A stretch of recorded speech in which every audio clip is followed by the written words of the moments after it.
یہ عمل ہے تو چھوٹا، لیکن ایسا عمل ہے جو آپ کی تقدیر کو بدل سکتا ہے۔ بہت ہی آسان عمل ہے جسے مرد حضرات بھی کر سکتے ہیں اور عورتیں بھی کر سکتی ہیں۔ یہ عمل کیا ہے اور اس کی طاقت کیا ہے، اس حوالے سے آپ کو نبی کریم صلی اللہ علیہ وسلم کے دور کا ایک واقعہ سناتا ہوں۔ پیارے بھائیوں اور میری بہنوں، آپ نے اس ویڈیو کو بغیر اسکپ کیے دیکھنا ہے تاکہ آپ اس عمل کو اچھی طرح سے سمجھ سکیں۔ روایات میں آتا ہے کہ نبی کریم صلی اللہ علیہ وسلم نے اپنے ایک صحابی سے پوچھا کہ کیسے دن گزر رہے ہیں، تو صحابی نے عرض کیا، یا رسول اللہ صلی اللہ علیہ وسلم کیا بتاؤں، بہت ہی مفلسی اور غربت کے دن ہیں۔ بچپن میں ہی والدین فوت ہو گئے اور زندگی میں تنگیاں ہی دیکھیں، کوئی آسودگی نہیں دیکھی۔ نبی کریم صلی اللہ علیہ وسلم اپنے صحابی سے باتیں کر رہے تھے کہ حضرت جبریل علیہ السلام تشریف لائے اور آپ صلی اللہ علیہ وسلم کو یہ اطلاع دی کہ جس صحابی کے ساتھ آپ بات کر رہے ہیں اس کی زندگی کل ظہر تک ہے۔ نبی کریم صلی اللہ علیہ وسلم کی آنکھوں میں آنسو آ گئے۔ فرمایا، اے میرے صحابی، تیری سب سے بڑی خواہش کیا ہے؟ بتاؤ تاکہ میں تمہاری خواہش پوری کروں۔ صحابی کی آنکھوں میں آنسو آ گئے اور بولا، یا رسول اللہ صلی اللہ علیہ وسلم، میں نے زندگی میں کبھی میٹھا نہیں کھایا اور میری خواہش ہے کہ میں زندگی میں میٹھا کھاؤں، اور دوسری خواہش یہ کہ مجھے زندگی میں نیک بیوی مل جائے تاکہ اس کے ساتھ آسودگی سے زندگی گزاروں۔ نبی کریم صلی اللہ علیہ وسلم نے حضرت ابوبکر، عمر اور حضرت علی رضی اللہ عنہم کو بلایا اور اس شخص سے پوچھا، کیا تمہاری نظر میں کوئی رشتہ ہے؟ تو اس نوجوان نے کہا، میرے چچا کی بیٹی ہے جو خوبصورت بھی ہے اور نیک بھی، لیکن میری غربت کی وجہ سے وہ مجھے نہیں پوچھتے۔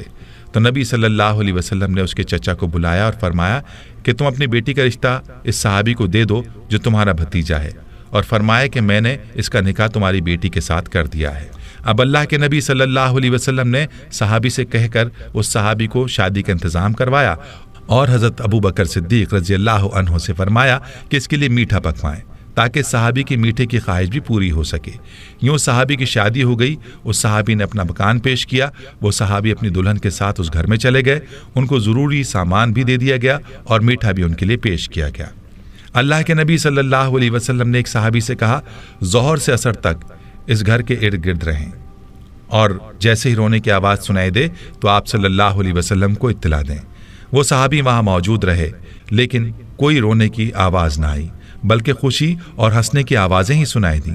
عصر کے وقت اس صحابی نے نبی کریم صلی اللہ علیہ وسلم کو سارا ماجرا بتایا تو آپ صلی اللہ علیہ وسلم سجدے میں گر گئے اور اللہ رب العزت سے عرض کیا، یا اللہ، جبریل علیہ السلام نے تو مجھے اطلاع دی تھی کہ صحابی کی زندگی ظہر تک ہے، لیکن یہ کیا ماجرا ہے؟ تو غیب سے آواز آئی، اے میرے حبیب، تقدیر میں یہی تھا کہ اس کی زندگی ظہر کے وقت تک تھی، لیکن جب آپ نے اس کی شادی کی اور اس کی خواہش پوری کرنے کے لیے اس کے لیے میٹھا بھی بھیجا تو رات کو یہ صحابی کھانا کھانے کے لیے اپنی بیوی کے ساتھ بیٹھا، ابھی کھانا کھایا ہی نہیں تھا کہ دروازے پر فقیر نے آواز لگائی کہ میں بھوکا ہوں، اللہ کے نام پر کچھ دے دو۔ تو صحابی نے بیوی سے اجازت لے کر وہ سارا کھانا اس فقیر کو دے دیا، اور وہ میٹھا جس کی وہ خواہش رکھتا تھا وہ بھی اس نے فقیر کو دے دیا۔ جب فقیر کو اس نے کھانا دیا تو فقیر نے دعا دی کہ اللہ تمہاری جوڑی سلامت رکھے اور تمہیں زندگی میں خوشیاں عطا کرے۔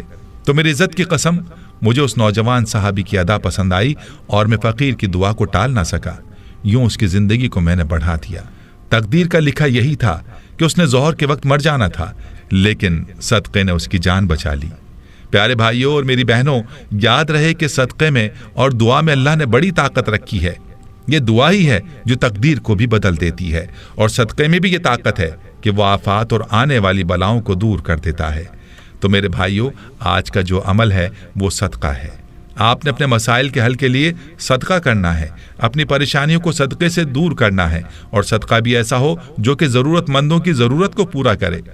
ورنہ آج کل جو رواجی صدقہ ہم دیتے ہیں، روپیہ 2 روپیہ پکڑا دیے، 5-10 روپے دے کر ٹال دیا، ایسا صدقہ نہ ہو، بلکہ ہم ضرورت مندوں کو تلاش کریں اور ان کی ضروریات کو پورا کریں، صرف اور صرف اللہ کی رضا کی خاطر، اور کوئی مقصد بیچ میں نہ ہو۔ جب اس طرح کا صدقہ کریں گے تو پھر آپ دیکھیں گے کہ آپ کی پریشانیاں کیسے دور ہوتی ہیں اور آپ کی تقدیر کیسے بدلتی ہے۔